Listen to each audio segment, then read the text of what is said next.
Welcome students, applied physics 2 की class में chapter 4 current electricity विद्युत धारा। आज इसके topic heating effect of electric current, विद्युत धारा का ऊष्मीय प्रभाव, इलेक्ट्रिकल पावर यानी विद्युत शक्ति, इलेक्ट्रिकल एनर्जी यानी विद्युत ऊर्जा, electrical advantages of electrical energy over other form of energy यानी विद्युत ऊर्जा के अन्य ऊर्जा के रूपों से लाभ, प्रिंसिपल ऑफ मैक्सिमम पावर यानी अधिकतम शक्ति का सिद्धांत, और लास्ट में applications of DC circuit, direct current circuits यानी दिष्ट धारा परिपथ के अनुप्रयोग। तो आइए लेक्चर स्टार्ट करते हैं। Heating effect of electric current, विद्युत धारा का ऊष्मीय प्रभाव। Heating effect of electric current, when current pass through a conductor, when current pass through a conductor, temperature of conductor increases with temperature of conductor increases, which indicates transformation of electrical energy into heat. This is known as heating effect of electric current. यानी हम जब किसी चालक या प्रतिरोध से विद्युत धारा गुजरती है तो चालक का तापमान बढ़ जाता है, तो किसी कंडक्टर में से इलेक्ट्रिक करंट फ्लो होने से या विद्युत धारा प्रवाहित होने से उसका कंडक्टर का तापमान या टेम्परेचर बढ़ जाता है, और इस टेम्परेचर बढ़ने से यह सिद्ध होता है कि विद्युत ऊर्जा का ऊष्मीय ऊर्जा में परिवर्तन या रूपांतरण हो रहा है।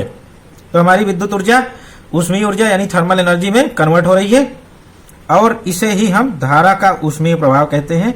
इसका मतलब जब भी किसी चालक या कंडक्टर में विद्युत धारा प्रवाहित होगी तो इस कारण से उस चालक का तापमान धीरे धीरे बढ़ेगा, और फिर ये जो हीट जनरेट हो रही है यानी ऊष्मा जनरेट हो रही है वो इलेक्ट्रिक करंट के कारण यानी विद्युत ऊर्जा से ऊष्मा जनरेट हो रही है या विद्युत ऊर्जा ऊष्मा में परिवर्तित हो रही है। Suppose I current flows through a conductor of resistance R, suppose I current flows through a conductor of resistance R, heat produced in time T, यानी माना चालक धारा आई चालक प्रतिरोध R से प्रवाहित होती है तो T समय में उत्पन्न ऊष्मा H equal to I square R T. I current है और R रेजिस्टेंस, T टाइम। इस फार्मूले को हम जूल्स लॉ कहते हैं, जूल का नियम। तो जब भी करंट हमारी I फ्लो करेगी, R रेजिस्टेंस है अगर सर्किट का या हमारे चालक का, और T टाइम तक हमारी करंट फ्लो हो रही है, तो जो उत्पन्न ऊष्मा है heat produced is H equal to I square R T. H equal to I square R T, ये हमारा जूल्स लॉ है, जूल का नियम। और नेक्स्ट रीजन या कारण, ये ऊष्मीय ऊर्जा आखिर कैसे कन्वर्ट हो रही है ऊष्मा में विद्युत धारा, इसका रीजन इस प्रकार है। व्हेन पोटेंशियल डिफरेंस अप्लाइड इन of a conductor, when potential difference applied ends of conductor current starts flowing, यानी जब किसी चालक के सिरों पर विभवांतर लगाया जाता है, यानी हमारा जो कंडक्टिंग वायर है उसके इंड्स पर हम पोटेंशियल डिफरेंस यानी विभवांतर लगाएंगे तो उसमें धारा प्रवाहित होगी या इलेक्ट्रिक करंट फ्लो होगी। Free electron flows from negative to positive end of conductor, free electron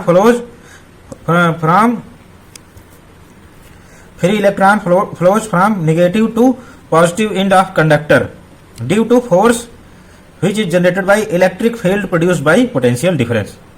यानी मुक्त इलेक्ट्रॉन चालक के सिरों पर लगे विभवांतर से उत्पन्न विद्युत क्षेत्र के कारण, चालक के सिरों पर विभवांतर लगा हुआ है पोटेंशियल डिफरेंस, उसके कारण इलेक्ट्रिक फील्ड जनरेट हो गया है, और उस इलेक्ट्रिक फील्ड के कारण हमारे चार्जेस पर फोर्स लग रहा है, और फोर्स लगने के कारण नेगेटिव प्लेट से यानी नेगेटिव एंड से, पोटेंशियल के नेगेटिव एंड से हमारे इलेक्ट्रॉन्स पॉजिटिव एंड की ओर बढ़ रहे हैं और गति कर रहे हैं, यानी इस तरह से ये मोशन हो रही है। इलेक्ट्रॉन्स नेगेटिव टर्मिनल से पॉजिटिव एंड की ओर वायर के बढ़ रहे हैं।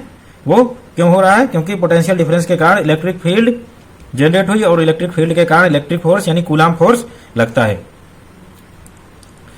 नाउ मूविंग फ्री इलेक्ट्रॉन्स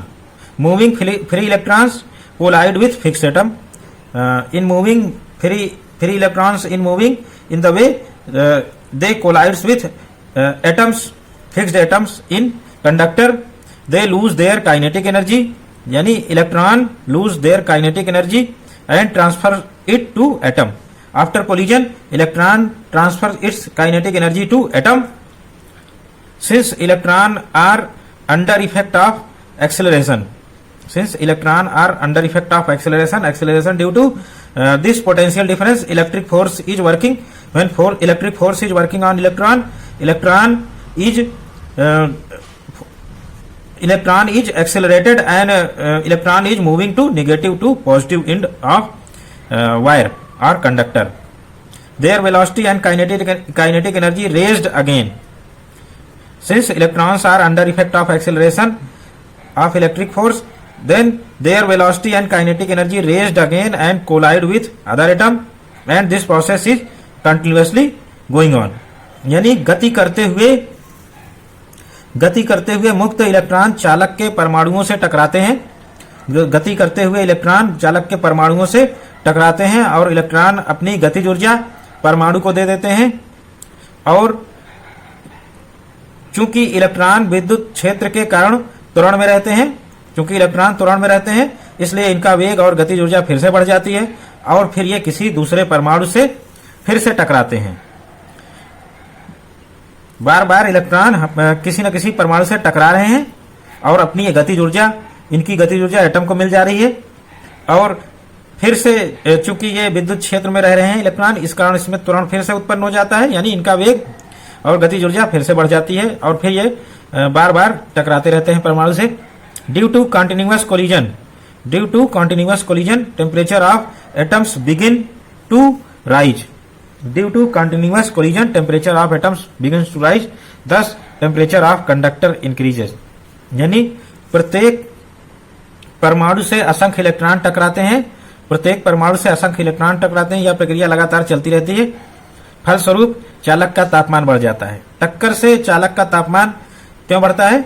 ये इसलिए बढ़ता है कि जब भी इलेक्ट्रॉन टकराते हैं अपनी गतिज ऊर्जा या काइनेटिक एनर्जी एटम को देंगे. इलेक्ट्रॉन से एटम को गतिज ऊर्जा मिली, क्योंकि एटम फिक्स्ड है अपने स्थान पर, तो वो उस गतिज ऊर्जा का इस्तेमाल नहीं कर पाते और वो गतिज ऊर्जा हीट के फॉर्म में निकलती है. इलेक्ट्रॉन से जो गतिज ऊर्जा एटम को मिली, वो गतिज ऊर्जा एटम उस गतिज ऊर्जा के कारण गति करने चाहिए. चूंकि एटम्स अपनी जगह फिक्स हैं, घूम नहीं सकते, इसलिए वो ऊष्मा के फॉर्म में निकलती है. तो एटम अपनी पोजीशन पर स्थिर रहने के लिए जो भी कार्य करेगा वो ऊष्मा के फॉर्म में निकलेगा. तो ये रीजन है कि हमारा कंडक्टर क्यों गर्म हो जाता है. बार बार इलेक्ट्रॉन टकराते हैं एटम से और इस कारण से जो काइनेटिक एनर्जी एटम को मिलती है वो in the form of thermal energy या ऊष्मीय ऊर्जा के फॉर्म में निकलती है बाहर. इस कारण से हमें कंडक्टर या चालक गर्म प्रतीत होता है. Production of heat by electric current, यानी विद्युत धारा द्वारा ऊष्मा का उत्पादन. If V is potential difference across A resistance R, यानी R प्रतिरोध के सिरों पर विभवांतर V है, कैपिटल V, और इसमें धारा रेजिस्टेंस में I है, I इज इलेक्ट्रिक करंट, और ये जो करंट है वो T टाइम तक प्रवाहित हुई, तो charge flow in time T, यानी कितने चार्ज हमारा टाइम T में फ्लो हो गए, Q equal to I T, current into time. और work done by cell to flow charge Q, यानी work done by cell to flow charge Q charge flow हुआ था, तो इस Q चार्ज को फ्लो करने में सेल द्वारा किया गया वर्क डन, Q आवेश को प्रवाहित करने में सेल द्वारा किया गया कार्य, W equal to V into Q, potential difference into Q, यानी चार्ज इंटू वोल्टेज, और V equal to V I T, और फिर हम V को आई आर लिखेंगे. ये V पोटेंशियल डिफरेंस है इस रेजिस्टेंस के क्रॉस, तो पोटेंशियल डिफरेंस आई आर होता है. तो इस तरह से W equal to I square R T, W equal to I square R T हो गया हमारा. इतना वर्क डन सेल करेगा Q आवेश को प्रवाहित करने में. और I equal to V upon R ये यूज करेंगे, तो W equal to V square upon R into T, ये अनदर फॉर्म हो गया W का. Hence electrical energy is transformed into heat energy, यानी विद्युत ऊर्जा ऊष्मीय ऊर्जा में या ऊष्मा में ट्रांसफॉर्म या कन्वर्ट हो जाती है, रूपांतरित हो जाती है. Hence H equal to V I T equal to I square R T equal to V square upon R into T. ये तीनों फॉर्म है हमारे हीट जनरेट करने के। H equal to V I T equal to I square R T equal to V T upon R. और इसका ये जो यूनिट है हीट का हम जूल में निकालेंगे, और अगर इसमें कैलोरी में निकालना है, कैलोरी में, तो 4.18 से डिवाइड करना पड़ेगा तो कैलोरी में निकलेगा। इलेक्ट्रिक पावर विद्युत शक्ति, इसको कैपिटल पी से लिखते हैं। कंज्यूम्ड इलेक्ट्रिक पावर यहाँ कैलकुलेट की जाएगी। Work done by electrical source in unit time is known as electric power. Work done by electric source in unit time is known as electric power. विद्युत source द्वारा प्रति एकांक समय में किया गया कार्य विद्युत शक्ति कहलाता है। विद्युत सोर्स द्वारा प्रति एकांक समय में किया गया कार्य विद्युत शक्ति कहलाता है। तो इलेक्ट्रिकल पावर हमारी 1 सेकंड में किया गया कार्य कहलाता है। इलेक्ट्रिक पावर या विद्युत शक्ति P equal to W by T, work upon time. तो ये हमारा फार्मूला हो गया W बाई टी, और W की वैल्यू हम रखेंगे वी आई टी। यहाँ पर हमारा W कैलकुलेटेड है वी आई टी, ये वैल्यू हो गई W equal to V I T, और फिर आई स्क्वायर आर टी भी रख सकते हैं, और फिर V square upon R into T भी रख सकते हैं। तीनों रखेंगे तो टी कैंसिल हो जाएगा हर एक में। तो P equal to V upon V into I, या आई स्क्वायर आर, या वी स्क्वायर अपान आर। तो ये 3 फॉर्म हो गए किसी भी इलेक्ट्रिक सर्किट की पावर, यानी जो पावर है हमारी वो वी आई या आई स्क्वायर इंटू आर या V square upon R, joule per second या वाट्स में लिखा जाता है, या वीए में हमारी विद्युत शक्ति लिखी जाती है। तो ये जूल पर सेकंड या वाट्स ही ज़्यादातर प्रयोग में आता है। तो पावर होगी वी इंटू आई और आई स्क्वायर आर। अब हम इसको लिखेंगे पी हमारी 1 वाट कब होगी, जब 1 वोल्ट का पोटेंशियल डिफरेंस हो और 1 एम्पियर करंट फ्लो हो, तो हमारी जो पावर होगी वो 1 वाट होगी। तो इस तरह से if 1 ampere current flows with potential difference of 1 volt then electrical power consumed is 1 watt. यानी 1 वोल्ट विभवांतर उत्पन्न करने पर परिपथ में धारा 1 एम्पियर का प्रवाहित हो, यानी 1 वोल्ट का विभवांतर उत्पन्न करने पर परिपथ में धारा 1 एम्पियर की हो, तो व्यय विद्युत शक्ति या विद्युत शक्ति 1 वाट कहलाती है, 1 वाट कहलाती है। और इसकी जो हायर यूनिट्स हैं वाट की या शक्ति की, वो क्या क्या हैं? हायर यूनिट्स ऑफ पावर, शक्ति के बड़े मात्रक। पहला मात्रक है हॉर्स पावर, HP या अश्व शक्ति। हॉर्स पावर 746 वाट के बराबर होता है, तो 1 हॉर्स पावर 746 वाट के बराबर होती है। तो हॉर्स पावर हम जनरली अपने जो इलेक्ट्रिक मोटर हैं उनकी स्ट्रेंथ या उनकी पावर मापने में किया जाता है, तो हॉर्स पावर यूज करते हैं हम, अश्व शक्ति HP। और फिर किलोवाट इस और हायर यूनिट हो गया इसका किलोवाट। तो किलोवाट 10 टू द पावर 3 वाट यानी 1000 वाट के बराबर हो गया। और फिर मेगावाट, तो जो इलेक्ट्रिकल पावर मेजर की जाती है वो मेगावाट में, वो 10 टू द पावर 6 वाट होती है, बहुत हाई पावर हो गई। Gigawatt 1 GW 10 to the power 9 watt के बराबर होती है।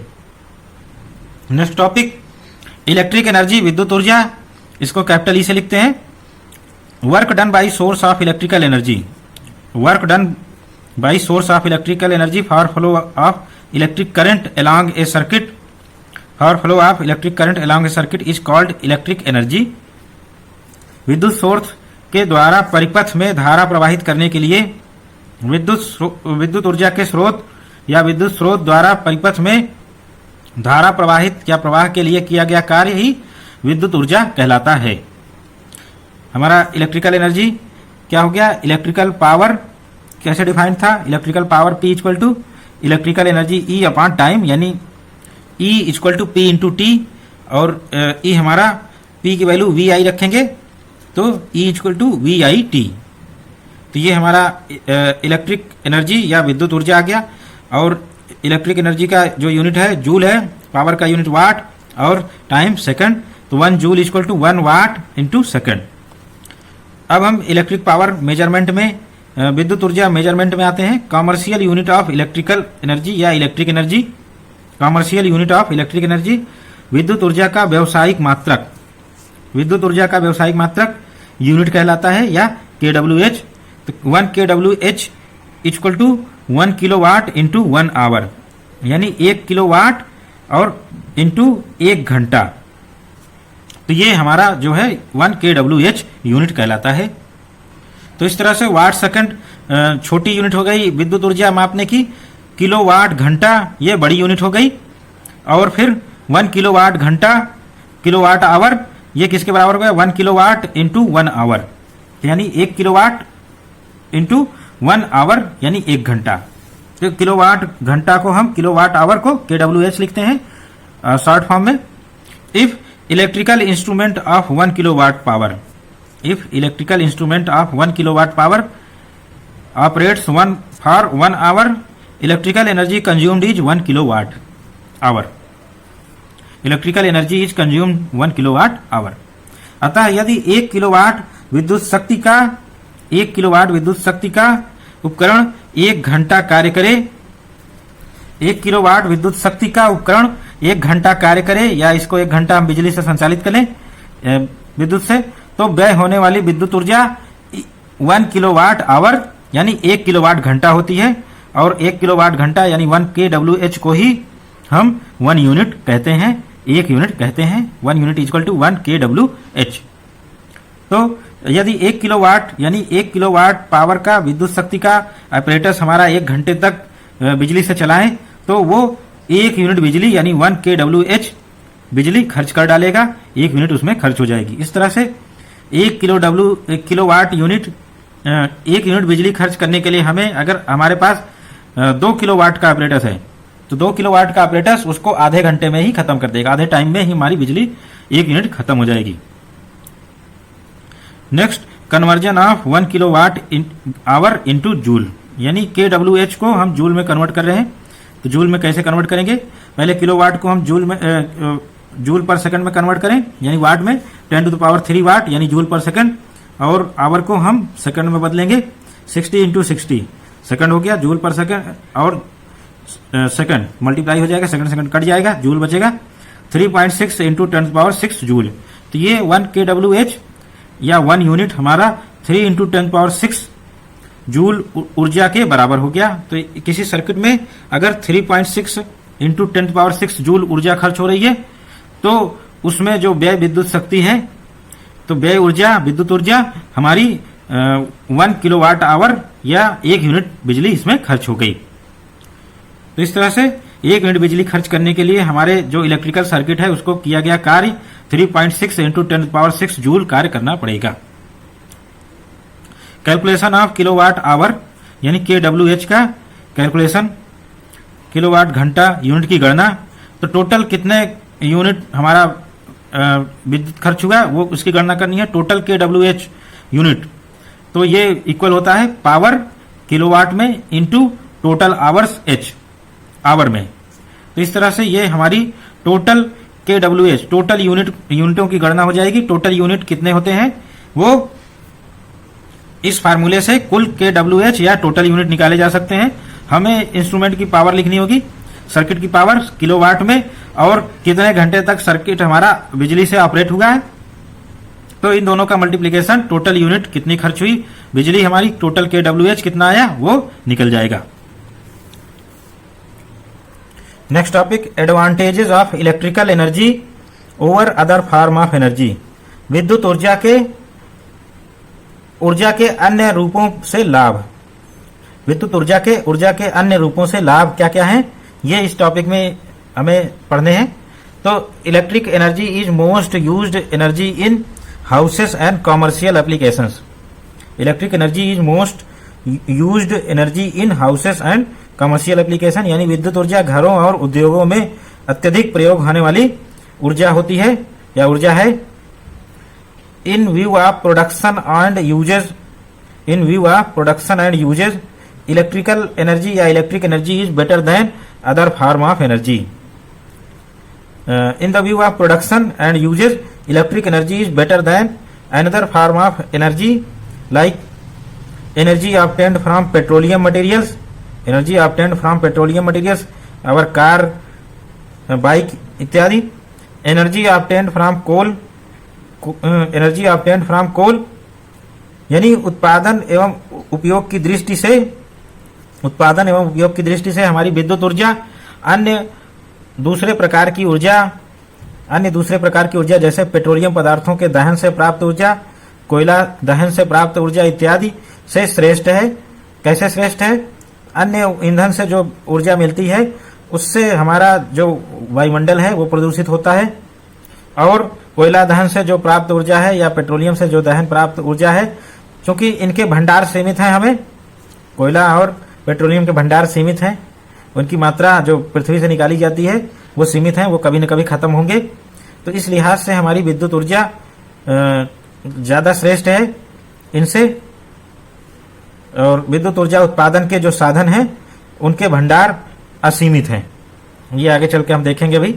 तो जो अन्य ऊर्जा उत्पादन के साधन हैं वो हमारे सीमित मात्रा में है, विद्युत ऊर्जा उत्पादन के मात्रा जो साधन है, जो सोर्स हैं वो असीमित हैं, इनके भंडार कभी खत्म नहीं होंगे निकट भविष्य में। तो पहला जो एडवांटेज है विद्युत ऊर्जा का अन्य ऊर्जा के रूपों से लाभ जो है वो ये है, electric energy is called clean and green energy. हमारी विद्युत ऊर्जा को स्वच्छ एवं प्रदूषण रहित ऊर्जा भी कहते हैं। तो ये पहला एडवांटेज क्या है? Electric energy is called clean and green energy, यानी विद्युत ऊर्जा को स्वच्छ और प्रदूषण रहित ऊर्जा भी कहते हैं, क्योंकि इसके उपयोग से कोई हानिकारक गैसें या कोई हानिकारक मटेरियल नहीं निकलता। तो हमारा विद्युत ऊर्जा क्लीन एनर्जी कहलाता है, यानी clean energy use of electrical energy और electric energy does not give any by product which is harmful for our atmosphere, क्योंकि विद्युत ऊर्जा के उपयोग से कोई द्वितीय उत्पाद नहीं बनता जो कि हमारे एटमॉस्फेयर को प्रदूषित करे। तो इस तरह से ये हमारी स्वच्छ ऊर्जा है, इसका हम घरों में आसानी से उपयोग कर पाते हैं। तो ये हमारी जो इलेक्ट्रिक एनर्जी है ये क्लीन एनर्जी कहलाती है। ये इसलिए क्योंकि इसको यूज करने से या इसके उपयोग से हमें वातावरण हमारा प्रदूषित नहीं होता, कोई हानिकारक गैसें या हानिकारक पदार्थ उत्पन्न नहीं होता। तो ये इस लिहाज से क्लीन एनर्जी कहलाती है, यानी हमारी जो विद्युत ऊर्जा है इससे कोई बाई प्रोडक्ट नहीं जनरेट होता। अब हम ग्रीन एनर्जी की बात करेंगे, यानी प्रदूषण रहित। हमारी इलेक्ट्रिक एनर्जी प्रदूषण रहित है, because electrical energy does not pollute our environment.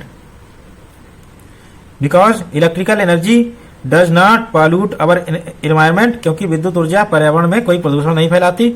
Also use of electric energy any natural source of earth is not finishing if production of electric energy is done by hydro power and nuclear power. साथ ही विद्युत ऊर्जा का उपयोग से पृथ्वी के किसी प्राकृतिक संसाधन का समाप्त होने का खतरा नहीं है। प्राकृतिक संसाधन जो भी नेचर ने बनाए हैं ईंधन के लिए प्रयोग में आने वाले साधन, वो समाप्त होने का खतरा नहीं है, क्योंकि हम हाइड्रो पावर जल विद्युत शक्ति यूज कर रहे हैं, जल शक्ति, और न्यूक्लियर पावर इसको यूज करके इलेक्ट्रिसिटी प्रोड्यूस कर रहे हैं, विद्युत ऊर्जा प्रोड्यूस कर रहे हैं।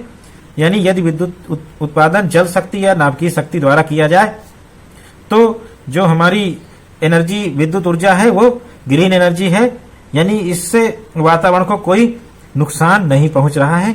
हम बिना किसी नुकसान के विद्युत ऊर्जा को प्रोड्यूस कर रहे हैं, और इसके लिए हमें पृथ्वी के किसी संसाधन को डिस्टर्ब नहीं करना पड़ा और उसको समाप्त नहीं करना पड़ा।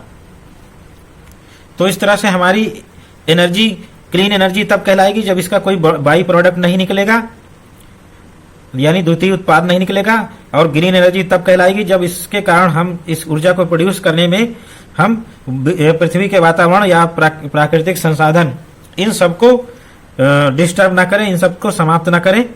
तो ये हमारी ग्रीन एनर्जी या प्रदूषण रहित ऊर्जा कहलाती है। तो क्लीन एंड ग्रीन एनर्जी हमारी इलेक्ट्रिक एनर्जी है, जिसका उपयोग बहुतायत से किया जा रहा है। और electric energy produced from non conventional energy sources like wind energy, solar energy, hydro power etcetera it's called green energy. Our electric energy produced by wind energy, solar energy and hydropower is called green energy, यानी गैर परंपरागत ऊर्जा स्रोतों यानी कभी ना समाप्त होने वाले ऊर्जा स्रोत। तो कभी ना समाप्त होने वाले ऊर्जा स्रोत जैसे विंड एनर्जी पवन ऊर्जा, सोलर एनर्जी सौर ऊर्जा, जल शक्ति हाइड्रो पावर इत्यादि से प्राप्त होने वाली विद्युत ऊर्जा को ही हम ग्रीन एनर्जी कहते हैं, क्योंकि विद्युत उत्पादन में हमने वातावरण को प्रदूषित नहीं किया, ना ही वातावरण को डिस्टर्ब किया। बस हमने विंड से काइनेटिक एनर्जी को हम अपनी इलेक्ट्रिकल एनर्जी में कन्वर्ट कर लिया, और सोलर एनर्जी को हम इसमें इलेक्ट्रिक एनर्जी में कन्वर्ट कर रहे हैं, और जल शक्ति की जो गतिज ऊर्जा है उसको हम गतिज ऊर्जा को यानी काइनेटिक एनर्जी को इलेक्ट्रिक एनर्जी में कन्वर्ट कर रहे हैं। तो इस तरह से हम बिना प्राकृतिक संसाधनों को डिस्टर्ब किए विद्युत ऊर्जा को प्रोड्यूस कर रहे हैं। तो ये जो साधन है ये इनके भंडार असीमित हैं। सौर ऊर्जा हमें हमेशा मिलेगी, पवन ऊर्जा भी मिलेगी, जल शक्ति भी मिलेगी। तो ये ग्रीन एनर्जी सोर्सेस कहलाते हैं। हमारा ग्रीन ऊर्जा उत्पादन के स्रोत हैं जो कि कभी खत्म नहीं होंगे और इनसे कोई प्रदूषण नहीं निकलता। तो ये हमारी इलेक्ट्रिक एनर्जी जो प्रोड्यूस हुई विद्युत ऊर्जा वो clean energy and green energy कहलाती है। Next advantage, electric energy is easily converted into another form of energy like mechanical energy, sound energy, light energy etcetera. तो electric energy can be easily converted into another form of energy. विद्युत ऊर्जा को बहुत ही सरलता से दूसरे प्रकार की ऊर्जा में बदला जा सकता है, जैसे यांत्रिक ऊर्जा, ध्वनि ऊर्जा और प्रकाश ऊर्जा इत्यादि में हम आसानी से बदल पाते हैं, जबकि अन्य जो ऊर्जा के स्रोत हैं उनका इतनी इजी यूज हम नहीं कर पाते जितना हम इलेक्ट्रिक एनर्जी का आसानी से घरों में और उद्योगों में आसानी से कर लेते हैं अपनी डेली लाइफ में। तो ये हमारा बेनिफिशियल है इलेक्ट्रिक एनर्जी बहुत ही। In next advantage, in view of production and transmission, in view of production transmission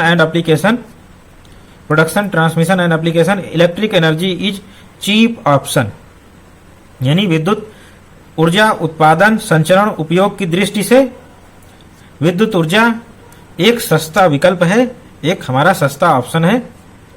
ये जो ऊर्जा उत्पादन के स्रोत हैं या ऊर्जा के स्रोत हैं उनमें एक सस्ता ऑप्शन या चीप ऑप्शन है। Next, transmission of electric energy can be done very conveniently and efficiently. Transmission of electric energy can be done very conveniently and efficiently, यानी विद्युत ऊर्जा का संचरण का मतलब विद्युत ऊर्जा को एक स्थान से दूसरे स्थान तक सप्लाई करना या भेजना बहुत ही सरलता एवं दक्षता से किया जा सकता है। तो ये हमारी इलेक्ट्रिक एनर्जी है जो कि वायर्स के थ्रू एक स्थान से दूसरे स्थान तक ट्रांसमिट हो जाती है, और हमें इसके लिए बार बार हम किसी व्हीकल से हमें भेजना नहीं पड़ता। जैसे ऊर्जा के अन्य स्रोत हैं उनको एक स्थान से दूसरे स्थान तक भेजना है तो व्हीकल वगैरह का प्रयोग करना पड़ेगा। इलेक्ट्रिसिटी में ऐसी कोई रिक्वायरमेंट नहीं है, हम वायर्स के थ्रू इलेक्ट्रिक एनर्जी को आसानी से भेज सकते हैं। तो इसकी पोर्टेबिलिटी आसान है। Electric energy can be controlled and watched very easily.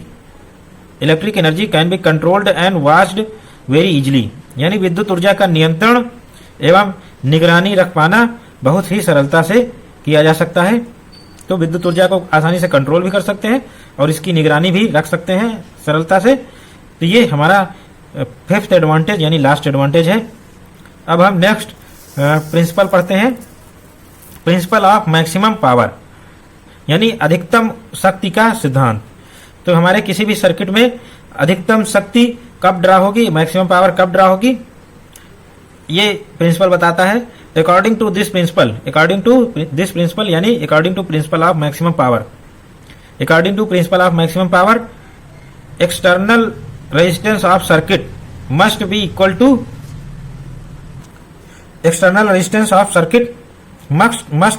Equal to internal resistance of battery. इस सिद्धांत के अनुसार परिपथ में विद्युत प्रतिरोध के सिरों पर अधिकतम शक्ति, हमारे अधिकतम सिद्धांत के अनुसार परिपथ में विद्युत प्रतिरोध के सिरों पर अधिकतम शक्ति के लिए विद्युत प्रतिरोध R बैटरी के आंतरिक प्रतिरोध स्मॉल r के बराबर होना चाहिए। तो कैपिटल R और स्मॉल r ही इलेक्ट्रिकल सर्किट में मैक्सिमम पावर डिलीवर होगी। If I be current, I equal to E M F upon R plus small R, तो हम इक्वल कर देंगे, इंटरनल रेजिस्टेंस को कैपिटल आर लिख देंगे, तो ई अपॉन 2R। तो मैक्सिमम पावर, अधिकतम शक्ति P max equal to I square R, और फिर हम आई की वैल्यू रखेंगे ई अपॉन 2R, इसका होल स्क्वायर करेंगे ई अपॉन 2R का, तो ये ई स्क्वायर अपॉन 4R, ये हमारी मैक्सिमम पावर जो कि हमारे इलेक्ट्रिकल सर्किट में जिसमें बैटरी का उपयोग हो रहा है उसके आंतरिक प्रतिरोध के बराबर हम एक्सटर्नल रेजिस्टेंस का प्रतिरोध ले लेंगे, तो मैक्सिमम पावर हमारी डिलीवर हो जाएगी ई स्क्वायर अपॉन 4R। तो इस तरह से मैक्सिमम पावर को हम E square upon 4 small are भी रख सकते हैं। तो किसी सेल का ईएमएफ जितना ज्यादा होगा उसके द्वारा डिलीवर्ड की गई पावर भी उतनी ज्यादा होगी, और किसी सेल का इंटरनल रेजिस्टेंस, बैटरी का इंटरनल रेजिस्टेंस जितना कम होगा उसके द्वारा डिलीवर की गई पावर भी उतनी ही ज्यादा होगी।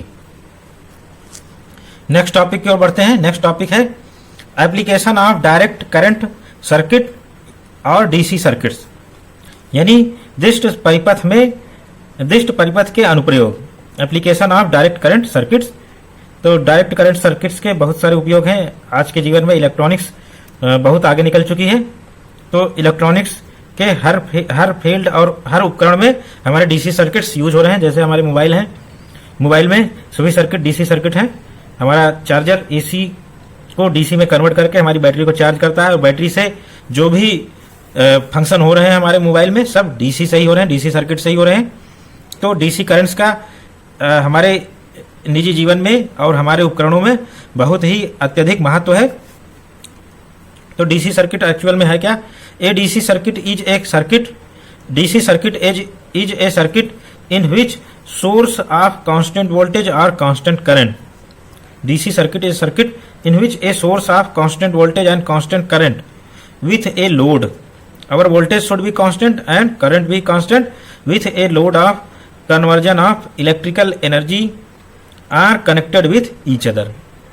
यानी एक डीसी परिपथ ऐसा परिपथ होता है जिसमें निश्चित वोल्टेज और निश्चित धारा का एक विद्युत स्रोत तथा एक विद्युत के रूपांतरण के लिए लोड दोनों संयोजित होते हैं।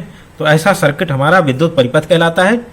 तो विद्युत परिपथ में एक निश्चित वोल्टेज और निश्चित धारा का विद्युत स्रोत होता है। मोबाइल में हमारी बैटरी है लिथियम आयन बैटरी, जो एक विद्युत स्रोत की भांति काम कर रहा है, उससे निश्चित वोल्टेज और निश्चित धारा का सप्लाई हो रही है। और विद्युत रूपांतरण के लिए एक लोड प्रतिरोध संयोजित होता है। हमारा पूरा मोबाइल ही विद्युत के रूपांतरण के लिए लोड का काम करता है। तो इस तरह से हमें वर्क की प्राप्ति होती है, और ये जो सर्किट है ये हमारा परिपथ डीसी सर्किट कहलाता है।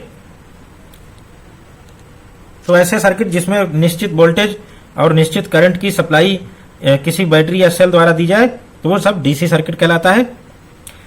Main source of electric current in DC circuit, main source of electric current in DC circuit may be a cell और बैटरी और a rectifier with filter. This is also a device that produce DC current और DC voltage. This is a rectifier with filter. A rectifier rectifies alternating or AC current, and filter then smoothen or remove the fluctuations with which results DC voltage or current। यानी DC परिपथ में दिष्ट धारा का मूल स्रोत, DC परिपथ में हमारी DC सर्किट में DC धारा या वोल्टेज का मूल सोर्स क्या है? एक सेल है या बैटरी है या एक दिष्टकारी फिल्टर के साथ हो सकता है। तो इस तरह से डीसी परिपथ में जो डीसी करंट का मूल सोर्स है, मूल स्रोत है, वो एक सेल, बैटरी या दिष्टकारी फिल्टर के साथ हो सकता है। एक दिष्टकारी प्रत्यावर्ती धारा एसी, प्रत्यावर्ती धारा एसी को रेक्टिफाई करता है तथा फिल्टर इस धारा के उच्चावचन यानी फ्लक्चुएशंस को दूर करता है, जिससे डीसी विभव या डीसी धारा प्राप्त होती है। ये हमारी एसी धारा है या एसी करंट है, एसी वोल्टेज। तो ये एसी, इसकी डायरेक्शन के साथ मैग्नीट्यूड भी लगातार समय के साथ चेंज हो रहे हैं। तो रेक्टिफायर क्या करता है? ये जो दूसरे डायरेक्शन के मैग्नीट्यूड वगैरह हैं इनको हम उसी डायरेक्शन में ले आते हैं। तो रेक्टिफायर हमारा रेक्टिफाई करके इन सिग्नलों को वो किसी एक ही डायरेक्शन में ला देता है। तो इस तरह से ये सब एक ही डायरेक्शन में आ गए, ये कहलाता है रेक्टिफायर यानी दृष्टकारी का काम। और फिर इसके बाद हम फिल्टर का यूज करते हैं। फिल्टर हमारे जो ये फ्लक्चुएशंस हैं, बार बार वोल्टेज ड्रॉप या वोल्टेज या करंट का बढ़ना घटना, इसको वो स्मूथ कर देता है, एक एवरेज वैल्यू निकाल के स्मूथ कर देता है ताकि हमारे वोल्टेज और करंट घटे ना बढ़े ही। तो उसके घटने और बढ़ने यानी फ्लक्चुएशंस को फिल्टर रिमूव करता है और एक कांस्टेंट सप्लाई वोल्टेज या करंट की देता है, जनरेट करता है। तो इस तरह से जो भी डीसी सर्किट्स में सोर्स हैं वो या तो सेल होगा या बैटरी सेलों का कॉम्बिनेशन, या फिर हमारा एक रेक्टिफायर सर्किट होगा विथ फिल्टर। तो ये सभी जो है ये हमारे डीसी सर्किट्स में एज ए सोर्स काम करते हैं, विद्युत ऊर्जा के स्रोत के भांति काम करते हैं। अब हम कुछ डिवाइसेस के बारे में पढ़ेंगे। पहली डिवाइस है कैथोड रे ऑसिलोस्कोप, कैथोड किरण कंपनदर्शी, जिसको सीआरओ के नाम से जानते थे।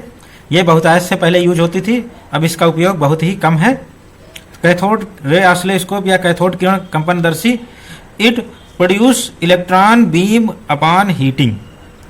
This device CRO produce electron beam upon heating, electrons are deflected by electric field and produce fluorescence on screen. यानी यह CRO ऊष्मीय इलेक्ट्रॉन उत्सर्जन, विद्युत क्षेत्र द्वारा इलेक्ट्रॉन का विक्षेप और फ्लोरेसेंस स्क्रीन इलेक्ट्रॉन के पड़ने के पश्चात चमक पैदा करती है। इन तीनों प्रक्रियाओं पर आधारित है। CRO has 3 main components. एक CRO के पास CRO में लगभग 3 मेन कंपोनेंट होते हैं। पहला इलेक्ट्रॉन गन जिससे इलेक्ट्रॉन्स निकलते हैं। दूसरा डिफ्लेक्टिंग सिस्टम यानी विचलन प्रणाली जो इलेक्ट्रॉन बीम को कंट्रोल करती है, डिफ्लेक्ट करती है। और फ्लोरेसेंस स्क्रीन यानी फ्लोरेसेंस स्क्रीन जिस पे हमें इलेक्ट्रॉन बीम पड़ने के बाद वो स्क्रीन पर नजर आती है जो चीजें हम देखना चाहते हैं, अपनी रिक्वायर्ड चीजें। तो इस तरह से किसी CRO में कैथोड रे ऑसिलोस्कोप में 3 पार्ट हैं, electron gun, deflecting system and fluorescent screen. तो पहला पार्ट इलेक्ट्रॉन गन, ये हमारा इलेक्ट्रॉन गन हो गया, इतना पार्ट। इलेक्ट्रॉन गन में एक कैथोड है, ये हमारा फिलामेंट है। इसके बाद कैथोड है, ये बहुत हाई वोल्टेज पर रखा जाता है।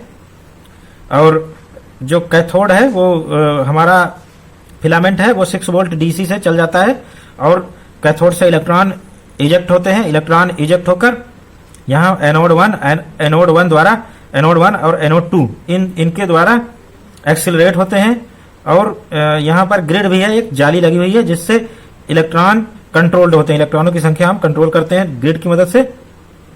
और फिर एनोड 1 एनोड 2 ये एक्सेलरेट करते हैं इलेक्ट्रॉन बीम को, और इलेक्ट्रॉन काफी तेज गति से ये स्ट्रेट लाइन सीधे चलते हैं।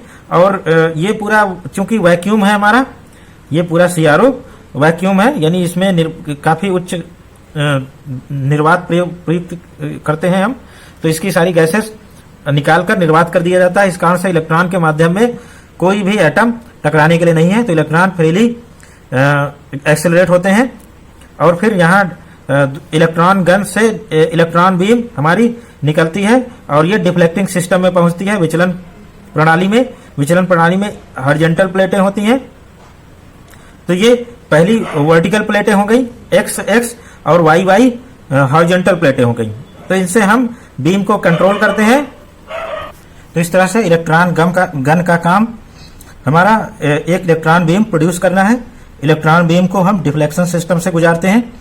तो डिफ्लेक्शन सिस्टम में X और Y 2 प्लेटें लगी होती है, X वर्टिकल प्लेट और Y हॉरिजॉन्टल प्लेटें हैं, और इनकी मदद से हम बीम को कंट्रोल करते हैं।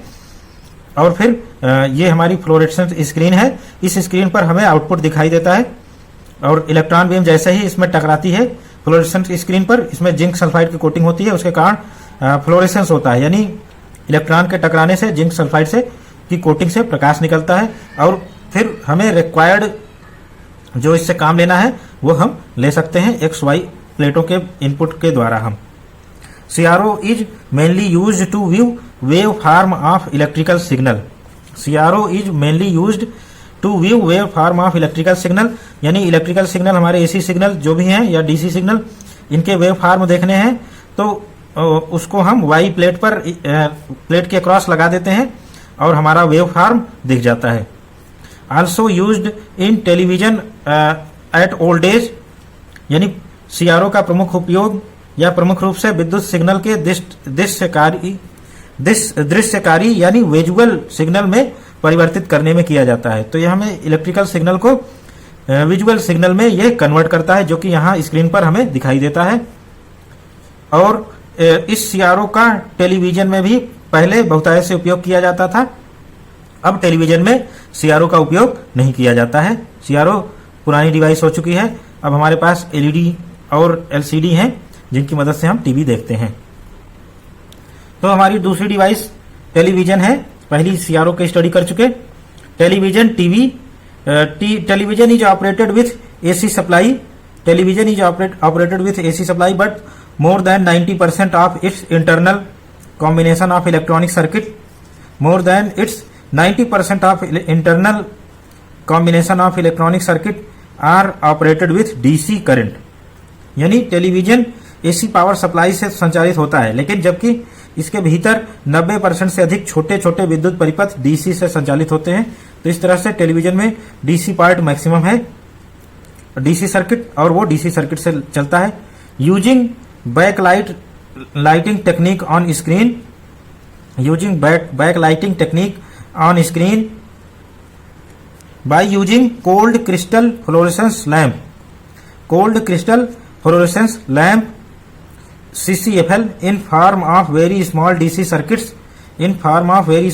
circuits. Televisions are made by liquid crystal display screen. Televisions made by liquid crystal LCD screen. Television में लिक्विड क्रिस्टल डिस्प्ले एलसीडी का प्रयोग किया जाता है, जिसमें छोटे छोटे डीसी परिपथों में शीत कैथोड प्रतिदीप्त लैंप यानी सीसीएफएल के माध्यम से पर्दे पर बैकलाइट तकनीक का प्रयोग होता है। नाउएडेज ये हमारा एलसीडी भी पुरानी टेक्निक हो गई। अब हम नाउएडेज दे are replaced by thin film of LED to get more clear backlighting and picture quality। यानी आजकल स्पष्ट बैकलाइटिंग और पिक्चर क्वालिटी के लिए पतली परत की एलईडी का प्रयोग किया जाता है। एलईडी हमारी लाइट एमिटिंग डायोड यानी प्रकाश उत्सर्जक डायोड हैं। ये इनकी एक पतली परत एलईडी का उपयोग किया जाता है बैकलाइटिंग और पिक्चर क्वालिटी के लिए। तो जो हमारे आजकल के टीवी हैं उसमें बैकलाइटिंग और पिक्चर क्वालिटी के लिए एलईडी की एक पतली परत की एलईडी का प्रयोग किया जाता है। तो इस तरह से जो हमारा सर्किट है ये एसी हमारे टीवी में इंसर्ट करेगी और रेक्टिफायर वहां होगा, रेक्टिफायर या दृष्टकारी, उसकी मदद से हम, और साथ ही साथ फिल्टर होगा, उसकी मदद से हम डीसी में कन्वर्ट कर लेंगे और डीसी हमारे टीवी को ऑपरेट करेगा।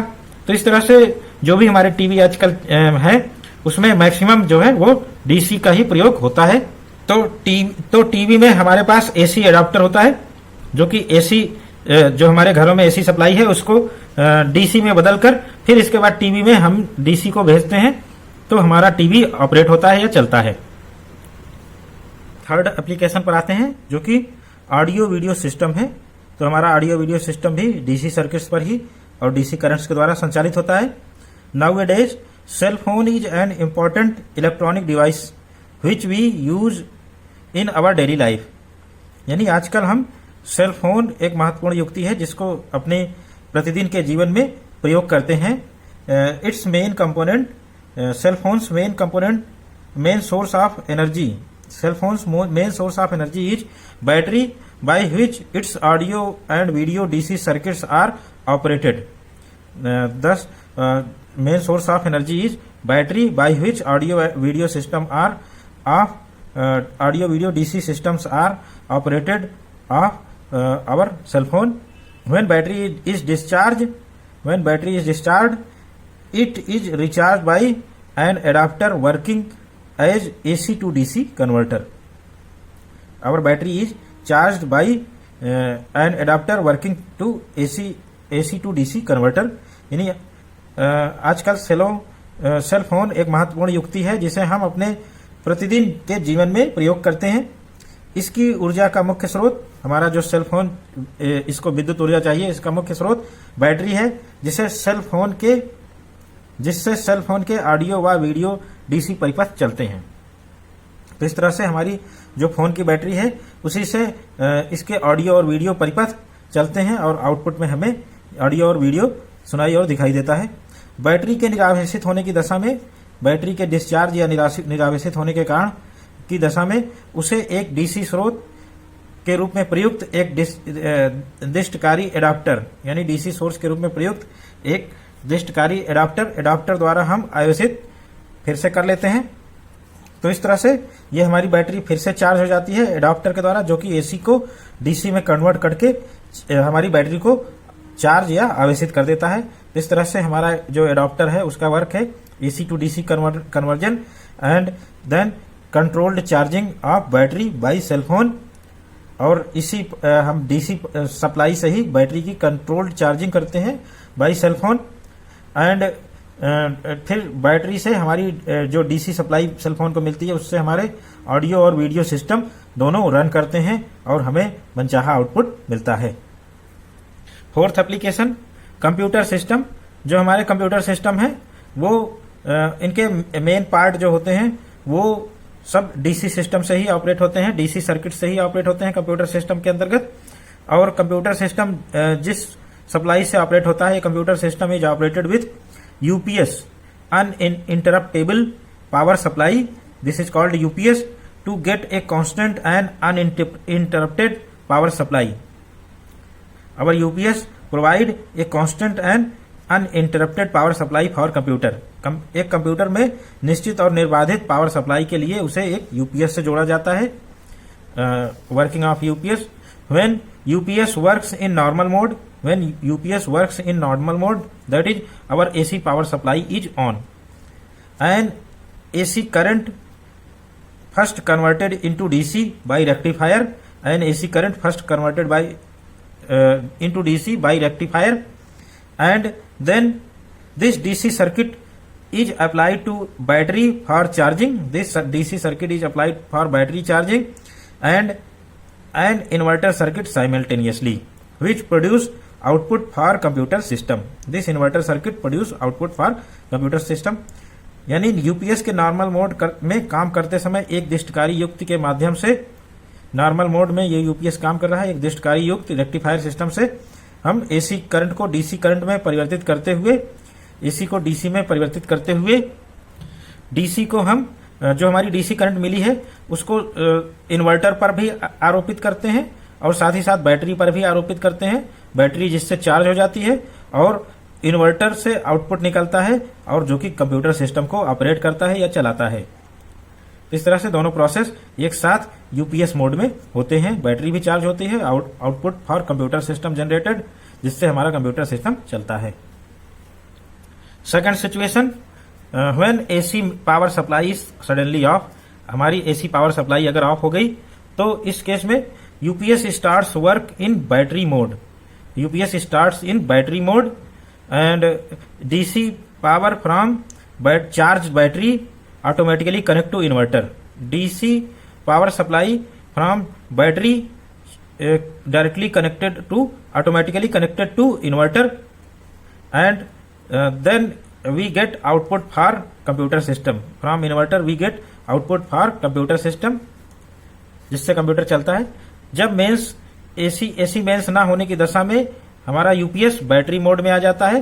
बैटरी मोड में आने पर इस समय बैटरी से जो डीसी पावर ड्रा हो रही है वो स्वतः ही इन्वर्टर पर आरोपित हो जाती है। डीसी पावर अपने आप ऑटोमेटिकली जो सिस्टम है उसमें उसके द्वारा इन्वर्टर पर आरोपित हो जाती है और कंप्यूटर सिस्टम के लिए इन्वर्टर से आउटपुट मिलता है या निर्बाधित सप्लाई मिलती है, जिससे हमारा कंप्यूटर सिस्टम रन करता है या वर्क करता है। तो इस तरह से ये हमारा यूपीएस डीसी सर्किट्स यानी डीसी करंट्स का उपयोग करके, इसमें डीसी सर्किट्स रहती हैं जो डीसी करंट्स का उपयोग करके हमारा कंप्यूटर सिस्टम को चलाते हैं। इन्वर्टर हमारा डीसी को एसी में कन्वर्ट करता है और इससे हमारा कंप्यूटर के लिए आउटपुट जनरेट होता है और कंप्यूटर फिर हमारी जो एसी करंट है, एसी वोल्टेज है, उसको इनपुट में लेता है और इसके अंदर बहुत तरह के सर्किट होते हैं जो कि अधिकतर सर्किट डीसी पर ही ऑपरेट होते हैं। तो कंप्यूटर में रेक्टिफायर होता है जो डीसी में कन्वर्ट करके उन सर्किट्स को डीसी सप्लाई देता है, यानी डीसी करंट देता है, और कंप्यूटर सिस्टम के सर्किट्स चलते हैं और उनकी मदद से हमारा कंप्यूटर वर्क करता है।